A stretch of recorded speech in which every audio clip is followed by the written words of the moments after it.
మునగాకు పెసరపప్పు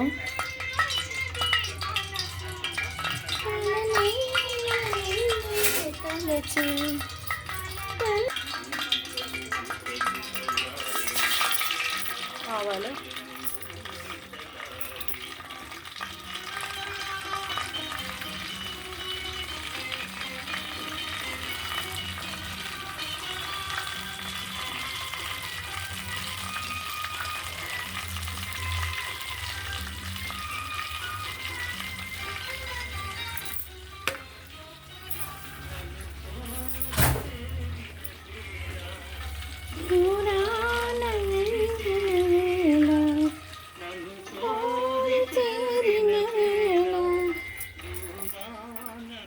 వెల్లుల్లిపాయలు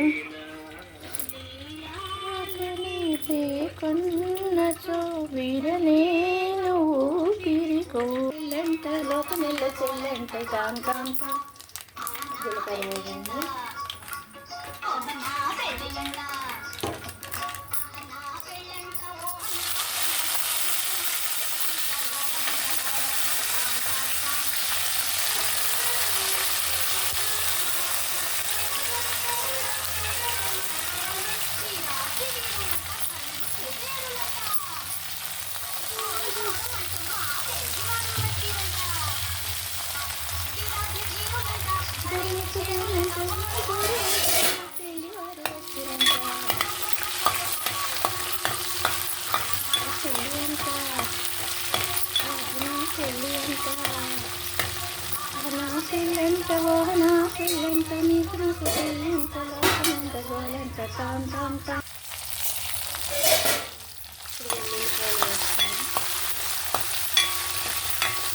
ఆవాలు వేగిన తర్వాత జీలకర్ర వేగిన తర్వాత ఎండుమిరపకాయలు వేగిన తర్వాత వెల్లుల్లిపాయలు ఏదో రెండు ఆగకరకాయలు రెండు ఉంటే ఇందులో వేస్తాను. చిన్న ఎలాగో పడిపోతున్నాయి.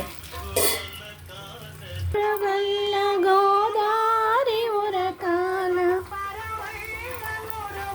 వెల్లుల్లిపాయలు వేగిపోయి ఇప్పుడు పెసరపప్పు వేస్తాను.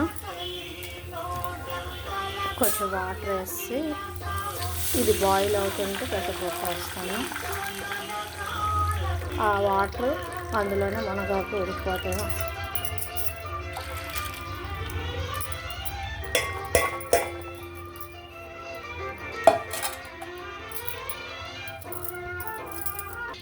పెసరపప్పు వేసి దాని మీద ఆకు వేసి మూత పెట్టాం అనుకోండి, ఇలా మూత పెట్టి చూస్తే ఇంకా అలా ఉడుకుంటుంది. ఇంత ఎత్తుగా ఉండేది కదా, అలా ఉడుకుతూ తగ్గిపోయింది.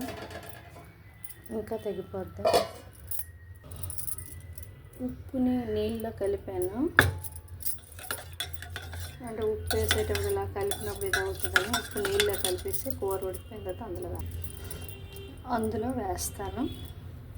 కొంచెం కలర్ మారింది. ఇంకా ఈ వాటర్ అంతా డ్రై అయిపోవాలి. పెసరపప్పు కూడా ఇంకా గట్టిగానే ఉంది, మెత్తబడలేదు. ఈ పెసరపప్పు మెత్తబడిన తర్వాత అప్పుడు ఉప్పు నీళ్ళు వేస్తాను.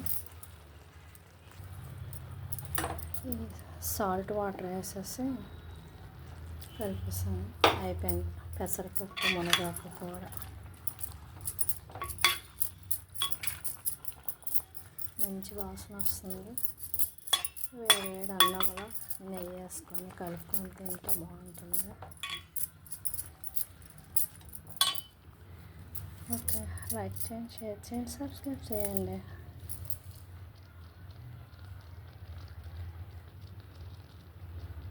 రివర్స్గా పెట్టి తీయమంటారు కదా, తీయాలో కూడా నాకు అర్థం అవ్వట్లేదు.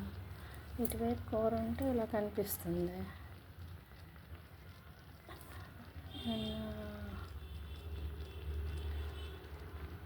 మన ఫేస్ అయితే ఎలా కనిపిస్తుంది, అంటే ఎలా కనిపిస్తుంది ఏటో అర్థం అవ్వట్లేదు. ఓకే,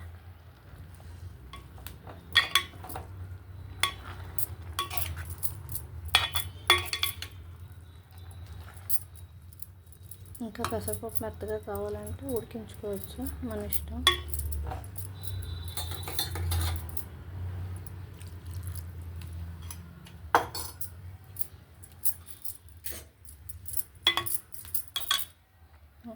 లైక్ చేయండి, షేర్ చేయండి, సబ్స్క్రైబ్ చేయండి. Thank you.